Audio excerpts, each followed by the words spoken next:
Good evening. Good evening. Thank you, Soledad, so much for that introduction. Thank you all for being here. This is the biggest night for Bro Sis, and it's wonderful to have you all here in the audience. There are a few people I need to recognize. They return each year. We love them for that. They are longtime supporters of the organization and previous honorees, the Mayor David N. Dinkins and Anna Oliveira, the president of the New York Women's Foundation.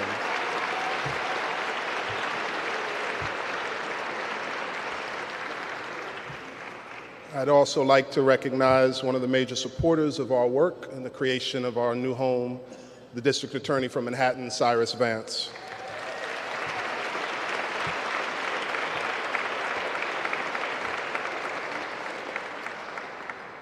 So tonight, my responsibility is to talk to you about the work of Brotherhood Sister Soul, the reason for Brotherhood Sister Soul, and where the organization is going.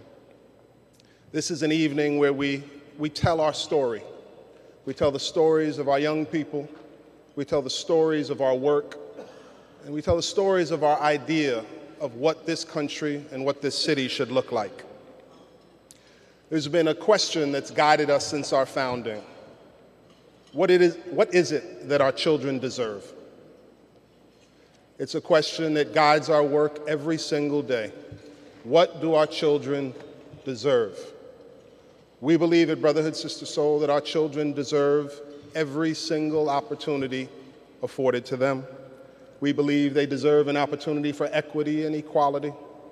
We believe they deserve to be safe and loved. We do this in different ways. We do this through all the direct service that you've heard about, by forming a community based on our themes of positivity, knowledge, community, and future. This is a formed community. It's a collective support environment for children as they navigate the difficult time of adolescence. It's about helping them to form a moral and ethical code, as you've heard about in the video, and from the incredible poetry of Zora Howard, who joined us at the age of 14, and her voice has now carried her across the nation. It's about what does it mean to be men and women? And I would argue that at this time in our society, that question needs to be answered more than ever. We need young people to take a hold of the mantle of defining what these things mean, of living in a more moral and ethical way, and quite honestly being examples to many of us as adults. That's the power of youth voices.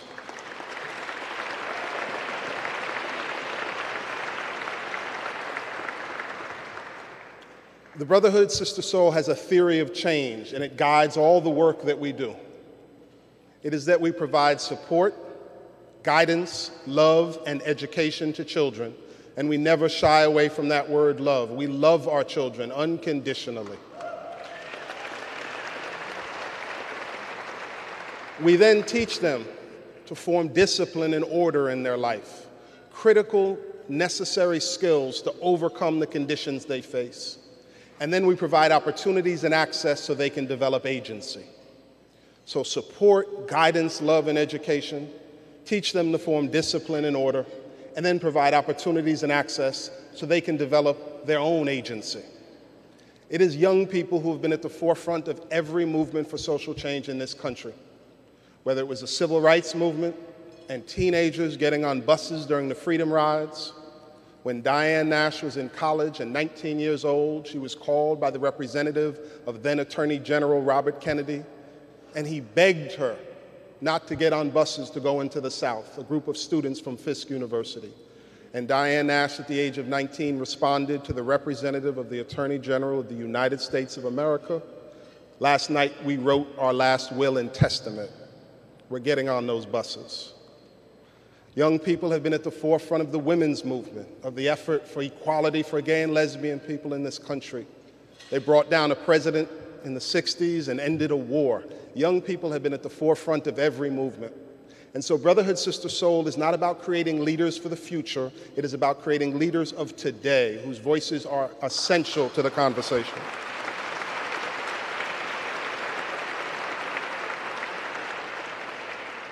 We are an evidence-based program. We know that our approach works. The teenage pregnancy rate in Harlem is 15%. We are at less than 2%, a statistic that speaks to breaking cycles of poverty for women more clearly than any statistic that can be cited. The high school graduation rate in New York City is 70%. But that's an aggregate. In communities like ours, it hovers at 50%. The total graduation rate of Brotherhood Sister Sol is 95%.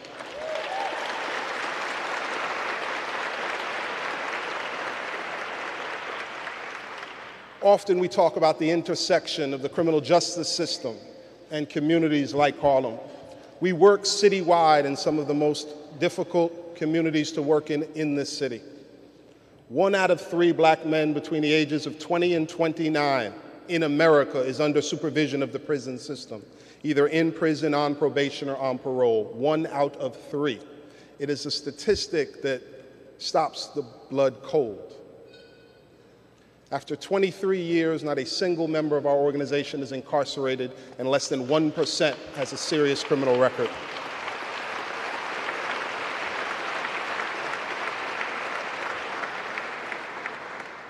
And so our young people learn with us to be community organizers and men and women. They learn to be leaders. They learn to be entrepreneurs and environmentalists. They learn to be artists who will speak out. In order to do all of our work, what comes next, the next major step for this organization, is that we are going to build a home for the Brotherhood Sister Sol that will be a model for the entire field. We break ground this summer on a 20,000 square foot, $15 million organization, a home for the children of this city that will allow us to expand our services for young people, that will allow us to have a farther reach in the space of social policy and organizing, that will allow us to train the field and spread our methodology. We are told no other building like this is being built in the city of New York. It is 100% committed to the education and enlightenment of our children. There is no retail, there is no housing. This is a space for children. And we will break ground this summer, and it will be our new home, and we are so excited to build it.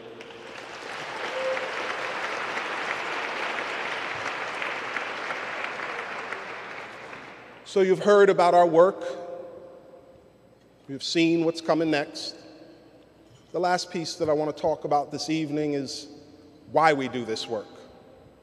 I return to the question, what is it that our children deserve?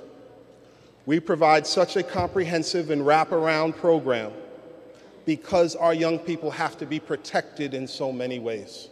They need mental health support, and we provide it. They need legal representation, and we provide it. They need college guidance, and we provide it. They need home counseling, and we provide it. Why is that?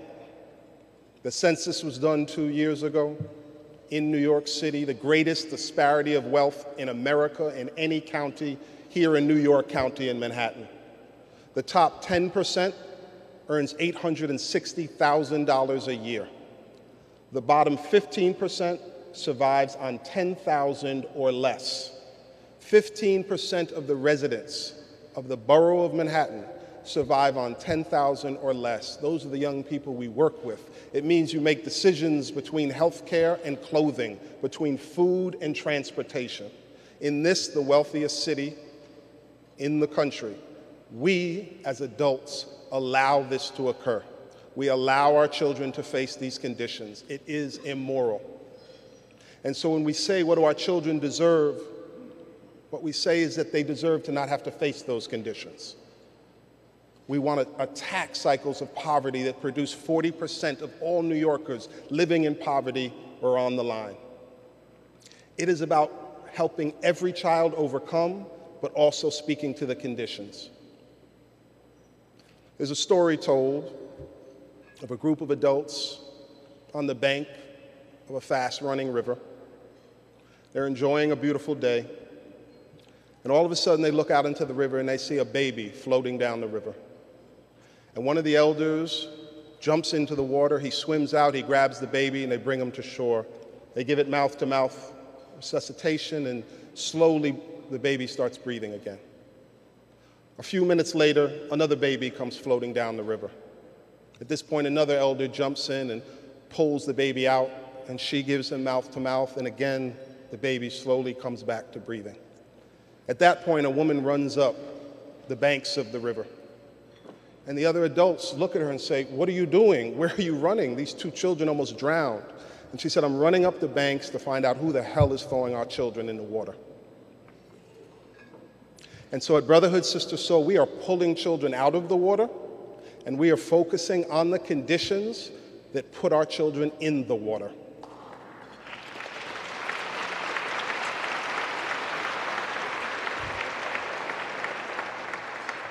So our work is based in those two ideals, that we will provide 12,000 meals this year to feed children and put food in their bellies and keep their minds hungry for more information. But at the very same time, we will always be unyielding to confront the conditions that our children are forced to face, because what they deserve is opportunity and access and equality and equity, and the Brotherhood Sister Soul will provide that to our children. Thank you.